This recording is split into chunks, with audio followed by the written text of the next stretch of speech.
Welcome to the Real Talk Weekly podcast, where we discuss news, culture, life, and dive into deep conversations about our faith.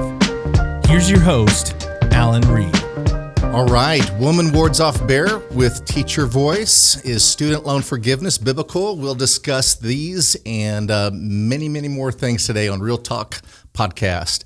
Hey everyone, I'm Alan Reed, host of the show, and thank you for joining us. Today, we don't have the entire team again. Yeah. So we have been riddled with sickness. And vacations. I also want to clarify that I was sick for 1 week and then I was on vacation. I heard that, Alan. No. That's not what I was said. saying. That's not what I was saying. But I know what you did. I even watched you say it. It's good to have you back. Thank you for having me. Did you have a good vacation? Last time we talked about our summer, so we'll just ask you about your vacation. Yeah, I did. I had a really good trip. Very cup filling, very refreshing, very cool, temperature wise, and also just in general. We went to Michigan. And so anyone who was a resident of Michigan was like, why'd you come here on vacation? And we were like, because it's 70 degrees and it's beautiful. I have hard feelings about Michigan, but Why? Hey, we had cheese curds while we were there. They were good. You're really trying to stab me in the back now. Tell us about your hard feelings in Michigan. Well, Michigan claims to be the Mitten State, and we all know that Wisconsin is the Mitten State. They did have a lot of mittens for sale. Yeah. I didn't buy any. And it's just, I'm bitter about Michigan claiming to be You the mean real Michigan? Michigan? I'm not sure. I wonder how many Arkansans even know that that's a thing.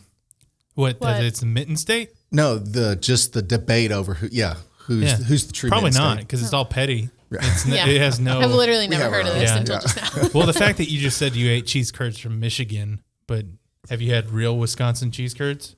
Does Culver's count? No. No. Yes and no. Okay. You got to have the fresh cheese curds from Wisconsin, the kind that Dairy it's like, Queen has pretty good cheese curds.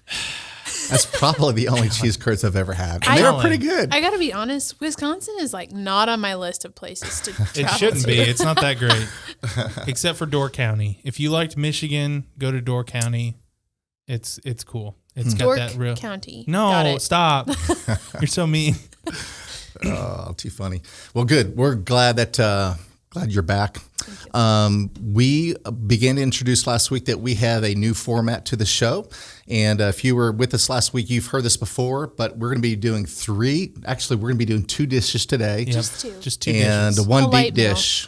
So the 2 dishes are you're likely not going to hear them on CNN. You're not going to get these hot headlines from. Unlike the news, this is not yes. fake news. This is real important news. Yeah, we're bringing Real you the news important. that you will never hear. But for the most part, these are ridiculous, maybe bizarre. Dinner table talk, Yes. if you will. Yes. Yep. So they'll be good. And then we will give you a deep dish at the end, something for you to think about, something for you to wrestle with. So that'll be fun today too. And so one thing I wanted to do before we get started and do our icebreaker is talk a little bit about a new podcast that we are starting.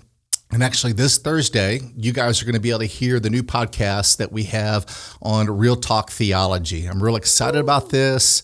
Brock Caldwell will be leading it. He is our campus pastor for the Olive Street campus. And Allie, I believe that you are helping him out. You guys have already recorded this. We have. And so this is what I know about the podcast. It's going to be once a month, right? And they're going to be talking primarily, or you guys are going to be talking primarily about doctrine for everyday life. Yep. I sit at a table, not here, but there with like 3 theologians. Just kidding. You guys are theologians too. But I felt very unintelligent when I sat down. But then it's theology for the everyday person. Yeah. And come to find out, we're all theologians in our own way. Awesome. So it's everything really went fun. good. Was it fun? Theologians, yes. Theologians. Yeah. That'll be awesome. Citizens of we look theology. forward to hearing that. So that's going to be this Thursday. It'll come out first thing in the morning. So as you're getting ready for the day, look for that on our, Our podcast network. Yes. The Yeah. Real Talk Podcast Network.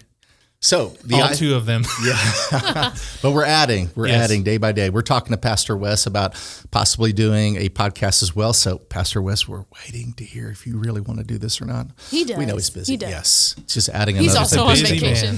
Yes, so we'll have other things, other ideas we have rolling out as well in the future. So as our icebreaker today, we're going to talk about our favorite church or school musical, which, this is like right up my alley. Specifically that we were in. We were in. Yeah. Luckily, I had one. So I was in college, actually, when I was my first, and it wasn't, I don't know if it was a musical, it was a play. Does a play count? Yeah. That's the closest thing I've been in. I played Jesus. I was Jesus, and Ashley was Mary. This was when we were first married. Oh, dang. No, I've never You had short hair? Yeah, I don't think Did you have a wig? I don't remember. They just spiked it. That was 29 years ago. At Geyer Springs Baptist Church. Good old Arkansas. Yeah. Geyer Springs. So we did the nativity scene basically, and I did a few other things. I had some lines there. Wow. So it was pretty important. Wait a second. It was a big deal. You played Jesus and the nativity? No. I didn't do the You're a little nativity too big scene. for that That's one. a My big memory, Jesus. yeah. They had a nativity scene, obviously at the beginning. I guess. I'm trying to picture Ashley holding him. I can't remember. I just remember I was. This is my husband. Yes. But also my child. So I don't remember. Only in Arkansas. But it was fun. It was good. But how about you guys? What were you in? So Thomas Jefferson Elementary, Bentonville, Arkansas. I don't remember the year. 2004, if you will. Sure. The year of our Lord. Yes. The year of our Lord. It was a big deal. Everybody waits to become a fourth grader so then you can do the big fourth grade musical. We did Honk Jr., which I just recently went back and listened to a couple of songs from the show the other day. It was really advanced for our time. The comedy is You say Honk Jr. like we know what you're top talking notch. about. Right. I know. I was just thinking I'm like, maybe it what was in me. the world are you talking it's about? off Broadway. I'm just Really, kidding. really I have no idea what off-Broadway. that even means. But anyways, I played Henrietta and she was an aerobic chicken. And I wasn't good enough for a solo, but I did have a duet.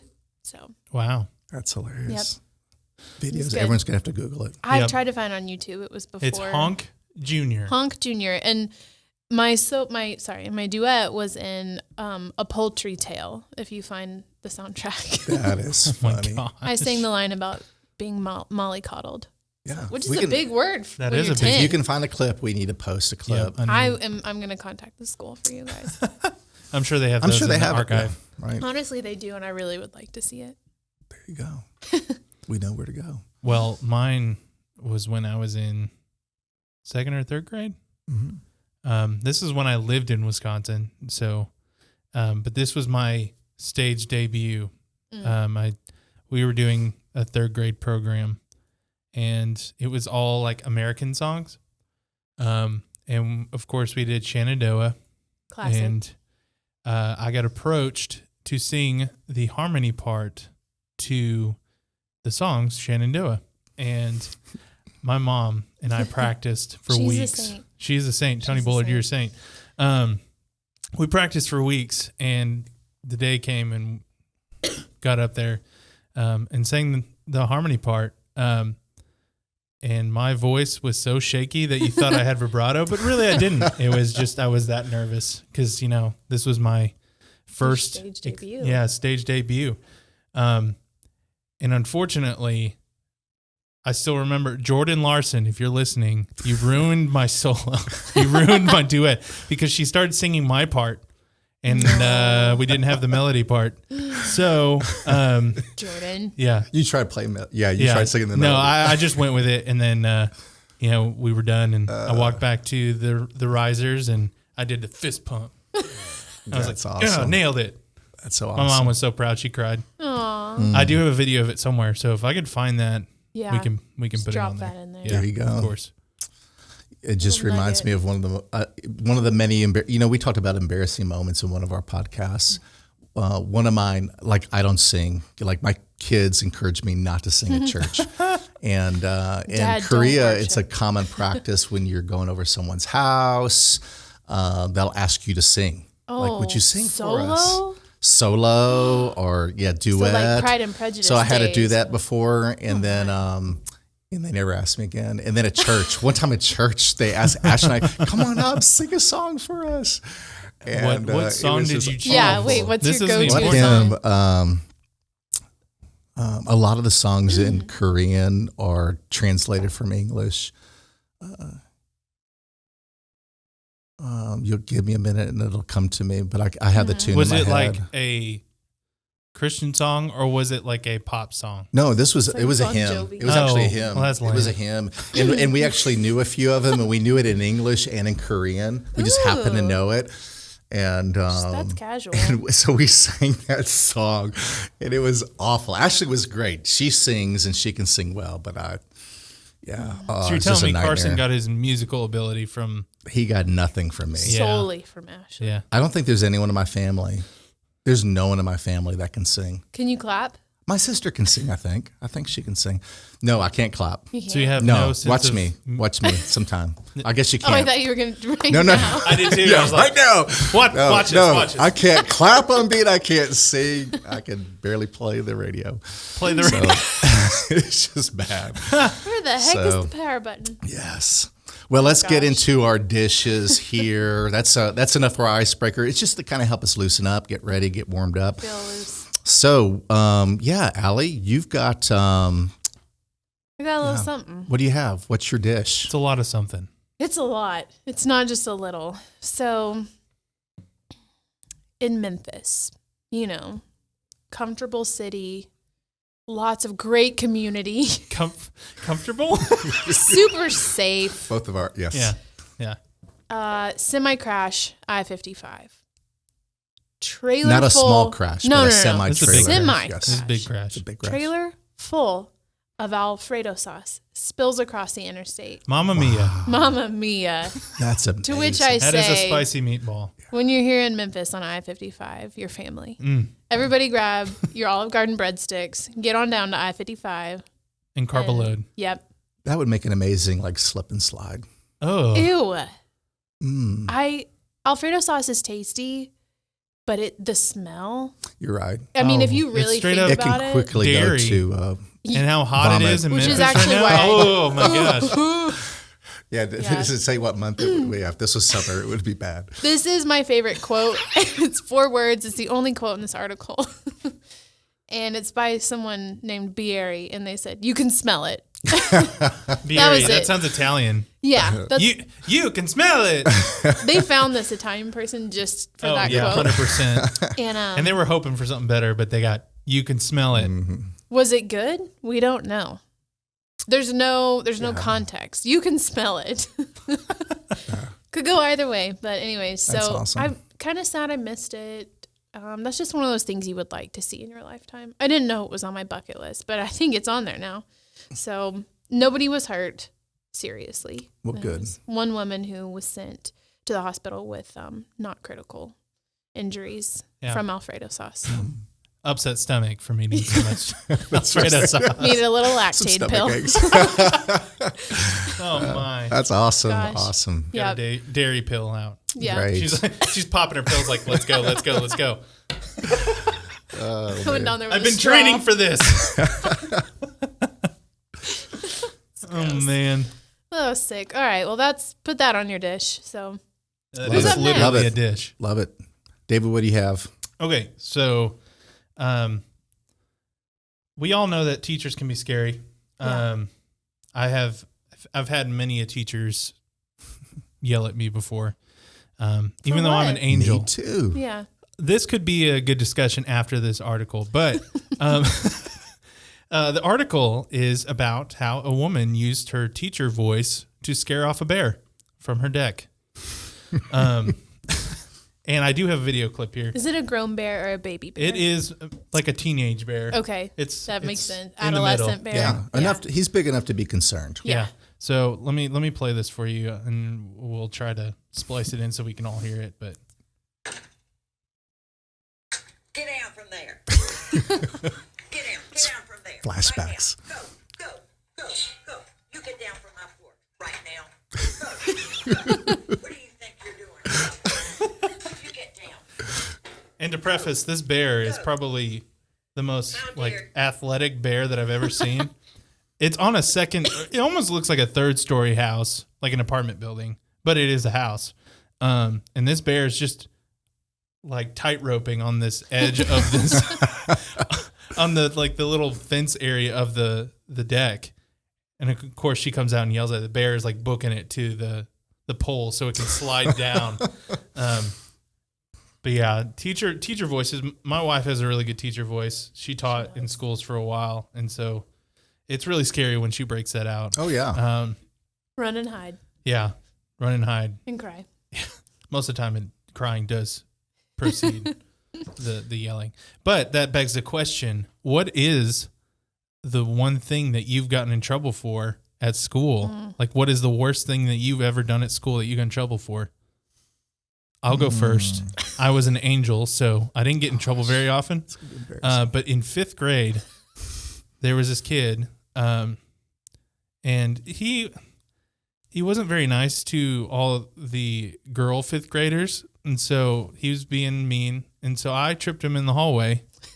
I put up my leg, tripped him, and of course, the one time I choose to do something bad, Only time. I was a vigilante, Yeah. I was saving people. But the only time that I've ever decided to do something like that, of course, the teacher happened to look at me. Happens every time. And I got detention. But was it worth it? Yes. I saved a life that day. You saved a life. Multiple, maybe. Yeah, multiple lives. Oh, Alan, you're going to have to go. Okay. I was also a great kid. Darn. You just told this one off air before you. You did. Yeah, but that wasn't like... But that's literally the worst thing that you ever got in trouble for. Okay, I can go. I can say it. I got in trouble for cheating. Scandalous. And I think like a week later was the dress code incident. Wow. And both were by a teacher's assistant. And at school, we had a 10-step discipline policy. Both of these offenses would have put me on step 6, which is like really up there. Wow. And I think like the next thing would have put me in like in-school suspension. So I was walking a tightrope, really.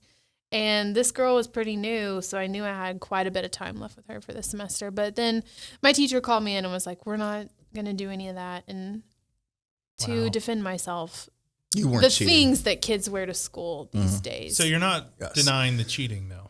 No, I will deny the cheating as well. Oh, it was okay. like, Sure. Hey, I didn't understand this problem. Allie, can you help me with this? Yes, here's what it looks like. Let me also explain it to you. And then she came over and took my paper. So you're the one accused of helping the other person. Yeah. I'm like, isn't that what teachers do? Didn't the other Am person... I not Exactly. a young teacher? You sound like you were a smart aleck. I am a smart aleck. Internally, you Internally, yes. I did not verbalize most of this. But, yeah, anyway, she was out to get me. She didn't like me. And the kids in my class did stick up for me too, which was nice. Because I typically was the one that was like, I was the keeper of the class when the teacher had to go to the bathroom or whatever. So you were the teacher's pet. Absolutely. Oh yeah. my. No, it's not surprising. Not me, though. You can get away with a lot more when you have that kind of power. Clearly, you got away with I got away cheating with and a little hole on my knee in my jeans. So wasn't the first time I wore those pants, but it was the last. Probably my worst was the first time. And I think it was either kindergarten or first grade. Whoa, my gosh. Ellen. Yes, this is what happened. And you'll understand when you hear what happened. So I get to school and I realize when I'm sitting down in my seat that I forgot my lunch ticket.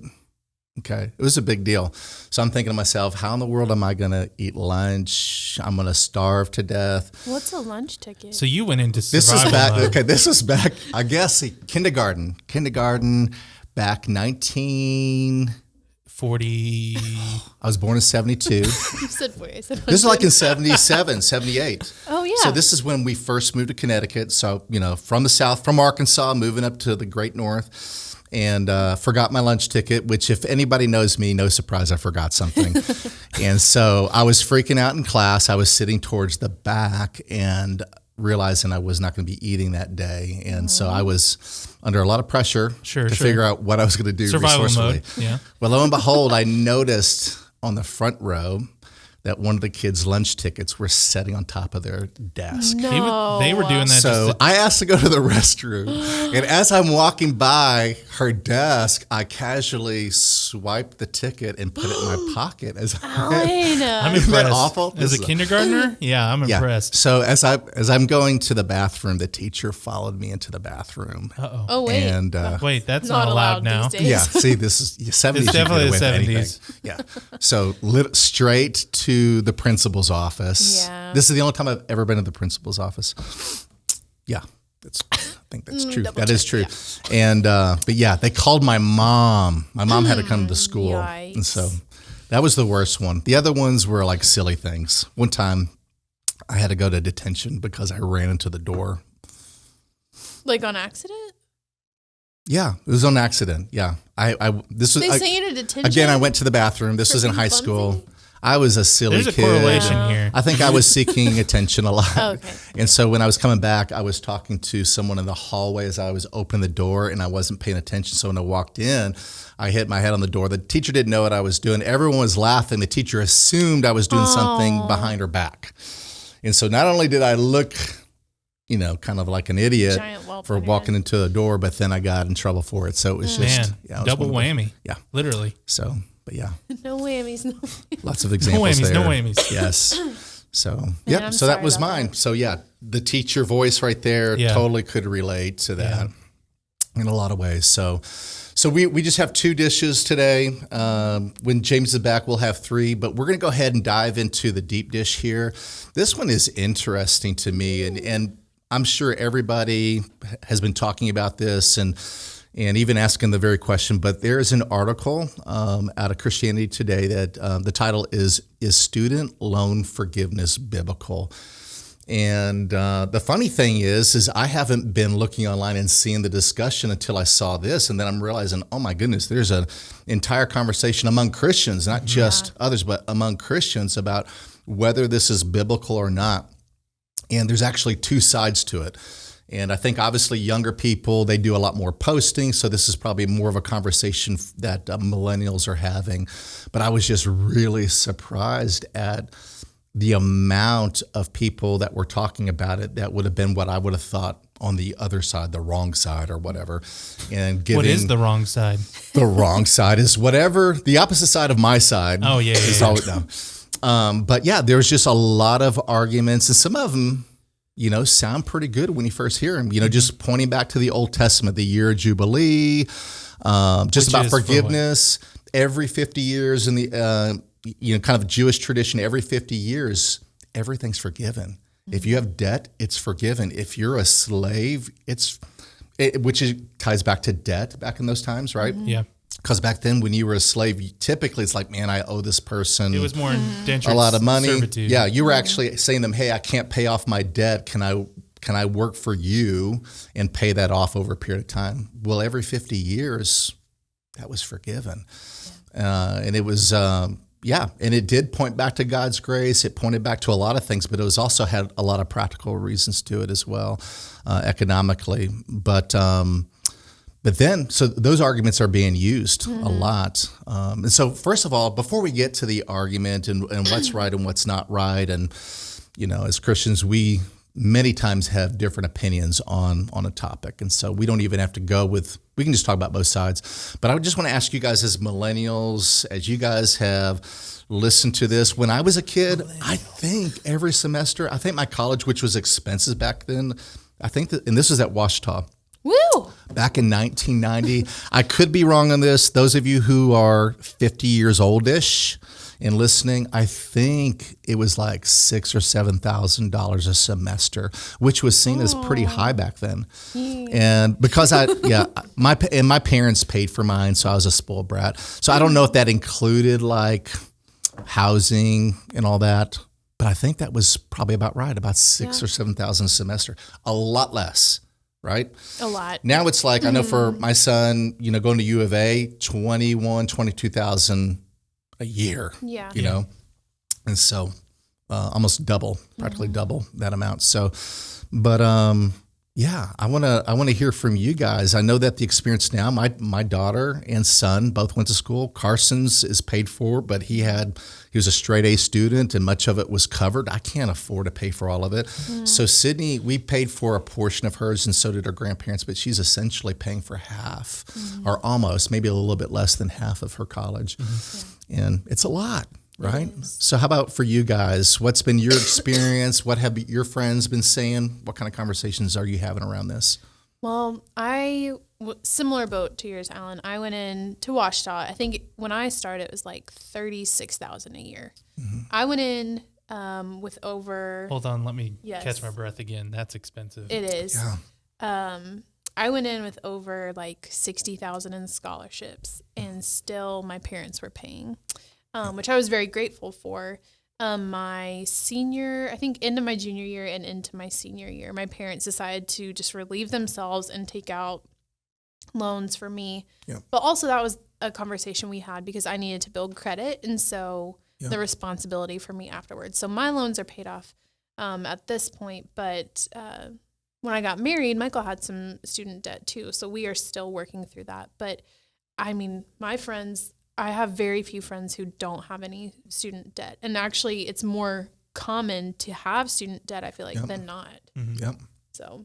Yeah. I mean, I'm the fourth child. And so my parents early on, even on their first child, they are paying for their college. And so I went into college with I had like one scholarship and no money to put towards it. So I took out student loans. And so throughout the 4 years that I went at the University of Arkansas, I accrued loans and interest and all that fun stuff. So I came out of graduating with a lot of student debt. Yeah. And so I've been graduated from college now for 8 years now, and I still have a lot of student debt. Yeah. And that's not because we are just lazy about it. We've smartly have paid what we can, and we've been doing payments every month. But this since 2020, the pause on interest, we've tried to put money towards it when we can. For example, all of the stimulus checks we did not put back into the economy like they were hoping. Yeah. We sent it straight back to them. Yeah. And paid student debt with that.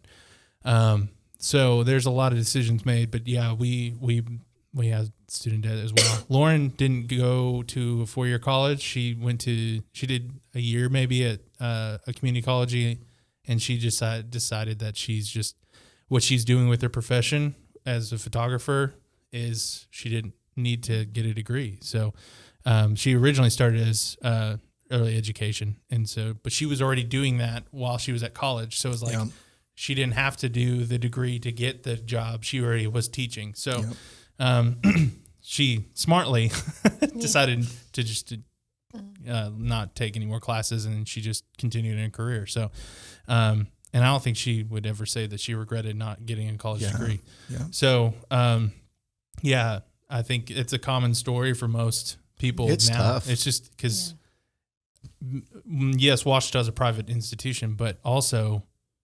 $36,000 a year? Yeah. Like, how can you not as a young adult coming out of high school? Yeah. And most parents can't. And to me, that's where it makes this conversation really hard for me because, right now I'm working with a lot of young adults. We're hoping at some point to hire a young adults pastor, but until then, we're trying to create some momentum with our young singles. And I do a lot of premarital counseling. So you're talking to young couples, and the financial aspect of it is always a big topic because of student loans and even just the housing prices being so high. I don't know how many couples that I've talked to that have moved in together before marriage, and the big thing that they talk about was we didn't want to pay for two different places. And so some of them got married quickly, maybe before they probably realized that, that they were ready for. And so it's making young people make decisions that I didn't have to wrestle with, and so I really feel for younger people that are wrestling with that, and even just the idea of trying to afford a home these days, and all that. So I wrestle with this topic. I think that something has to be done. I don't know if debt forgiveness is the right thing, but maybe it's more like, hey, let's don't have anyone pay back any interest at all. Let's kind of forgive the interest. Because here's the thing, you have people that chose not to go to college and to find other ways of finding jobs, getting trained for vocational jobs. And we can't ask them to pay for other people's college degrees, because more than likely those with college degrees if you take that group alone, going to be, making more money. Yeah, making more money in the long run. So but I can understand both of here those. Would be begging, is taking student debt, is that biblical to start with? Yeah. Gosh. And what would your opinion be on that? Or I guess any kind of debt. I guess not necessarily student debt. I can't argue against it, since I allowed my daughter to do that. Right? We told her this is what we can pay. Grandma and granddad, this is what they're going to give, and so that's going to leave you with about a third. And her schooling was about the same as what my son's schooling was at U of A. So that's about $7,000 a semester. So that can kind of give you a good idea what her debt was beginning off with, right?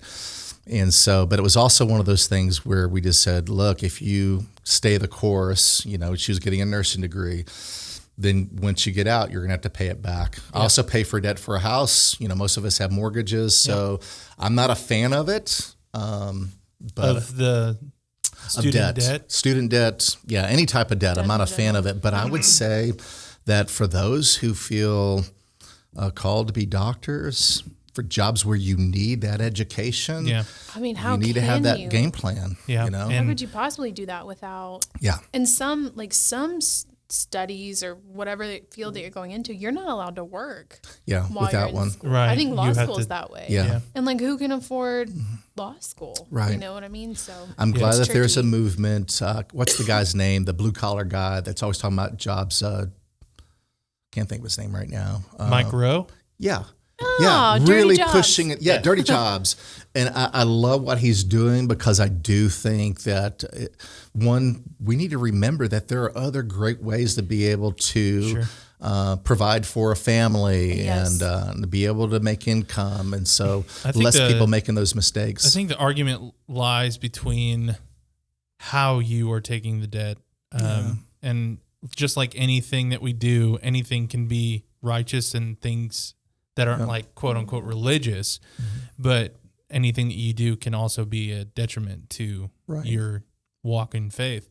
And so I think with this idea of borrowing money with the intent of, it's more of an intent of, I know that I'm not, I'm responsible for this. Like this is my responsibility now, not necessarily taking out, expecting a handout. And I can say, I've talked to a couple of people about on the other side of the issue, because let's be frank here, I benefit from this. Because I have student debt and they're all federal, so it is helping me. And so, but I didn't do anything.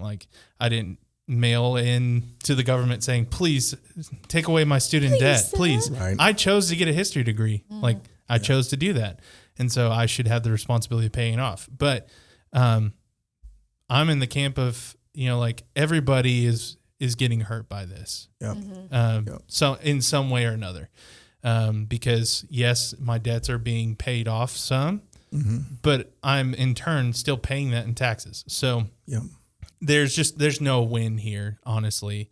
And the problem is not necessarily student debt. There's a lot of other problems there. And I think a lot of the problems lie not necessarily just institutionally. I think it's with the person as well. Taking out loans irresponsibly with the idea of I'm just taking these out, not necessarily knowing the debt and the depth of what you're doing and the choices that you're making. And that's why it's really important to seek biblical counsel on these things before you do it, because besides the religious side of things, we're not educated about this. We're not educated about what debt retirement and debt is in And when high I school. was 18 or 19 years old, I could have cared less. And you're making important decisions about your life and your career. And then you add on the fact of, oh, by the way, it's going to cost you 30-something thousand a semester. And sometimes if you're a goofball like I was, I mean, a kid who's stealing lunch tickets, in kindergarten, you can just imagine where I was at when I was a senior. But it's like, you're not thinking young people don't think about long term, and you're long term decisions like that. And so it's like, I just think it's unwise. I think we need an overhaul of our education system. Yeah, and I think for us specifically in this debt retirement thing, I think it's a good practice for us to show grace. Mm-hmm. It's a good opportunity for us to show grace to people, for those who are on the benefit side and who are not. Because in any issue that we come up with, whether it's student loans or whatever you put in the blank there's room for us to show grace and hear people when they're talking. Because the one thing that makes me frustrated is that when people automatically assume, since I have student debt, is that you're irresponsible and you shouldn't have done that. Right. Like, okay, yes, in a sense, it is somewhat irresponsible without knowing the depth of what you're choosing. Yes, that's irresponsible. But show some grace to people who are actually dealing with this, and show some grace on my side to the people that are angry, because if I was in their camp, I would feel the same way. Yeah. Mm-hmm. And so, showing grace in that aspect, and being slow to anger and quick to hear and listen. Yeah. Using these biblical principles that are taught to us in the Bible. Apply to this issue that everyone's doing. And it's easy for us to take a side, you know what I mean? Because you can find great scripture to support both sides. Proof texting is there really is powerful. I was looking at another website that was like just citing what are some scripture verses against it, which are equally strong against some of the ones that the Old Testament gave that were pretty strong. For one, I mean, our whole faith is based on God forgiving our sin debt. Mm-hmm. I mean, that's the foundational, right? Mm-hmm. So there's a lot of strong stuff for that. And of course, we can all think of arguments on the other side. But I mean, listen to a couple of these verses. One out of Romans 13. Pay to all what is owed to them. Taxes to whom taxes are owed. Revenue to whom revenue is owed. Respect to whom respect is owed. This must be a paraphrase. And so it says, honor to whom honor is owed.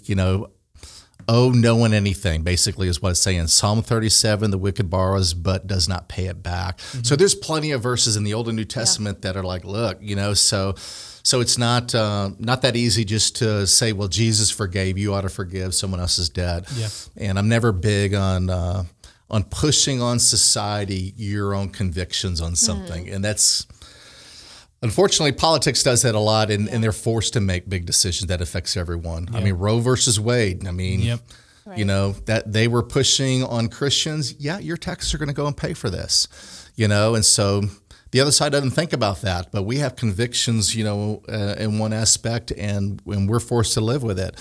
And now they're feeling it the other way, where they're feeling like, hey, we're actually pushing it down to the state level, but that's a different topic for a different day. Well, I think you touched on something though that's interesting, because the argument really that's going viral is, well, how can you base your worldview and everything off of this idea that somebody did forgive your debts, and that our sin. And like, that is true, but that is the gospel. There's a difference in definition of, Christ voluntarily doing something versus this is like actual government policy that's going to be the result.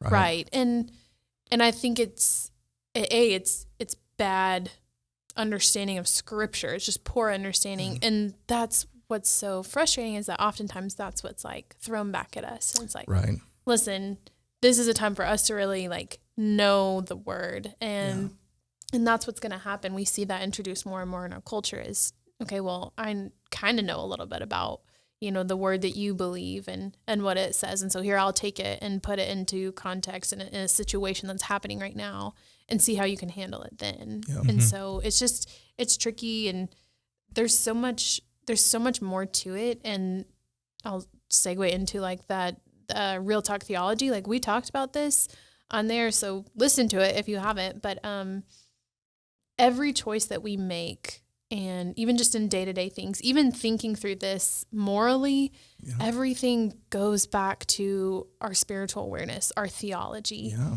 I mean, because I think what we struggle with a lot as believers is the morality of something like this, you know. And I'll be honest, like, my flesh, when I first heard this, was like, well, I kind of want to be closer to the front of the line if this is like a thing that happens, because I have worked hard. We have worked hard at paying off these loans, and ours haven't been on hold because they're private and the interest rates are like 12%. So it's a mortgage payment for us. Yeah.